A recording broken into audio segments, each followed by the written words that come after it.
দুর্নীতির carnival reload করলাম আমরা। দলটার রন্ধ্রে রন্ধ্রে দুর্নীতির পোকা, এমনটাই অভিযোগ ছিল। বাংলার জনমানসে এটা প্রথিত হয়ে গিয়েছিল, বাঙালির মস্তিষ্কে এটা প্রথিত হয়ে গিয়েছিল, তাই এই পরিবর্তন সম্ভব হয়েছে। কার্নিভালের ভিড় দেখলেই বুঝবেন। 2 দশকেরও বেশি সময় ধরে রাজনীতিতে রয়েছেন সুজিত বসু। সুজিতের এবারের নির্বাচনী হলফনামা বলছে প্রাক্তন মন্ত্রী, মাধ্যমিক পাস, সম্পত্তি কত?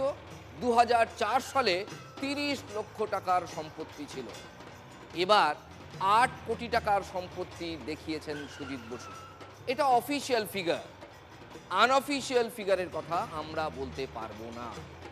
বিরোধীরা প্রশ্ন তুলছেন, যার কেরিয়ার এগরোল বিক্রি করে শুরু হয়েছিল, মানে বিরোধীরা বলতে এখন কিন্তু তারা শাসক হয়ে গেছে, তারাই প্রশ্ন তুলছেন, যার কেরিয়ার এগরোল বিক্রি করে শুরু হয়েছিল, তাও আবার ফুটপাতের ওই গুমটি দোকানে, তার এত সম্পত্তি হয় কোত্থেকে?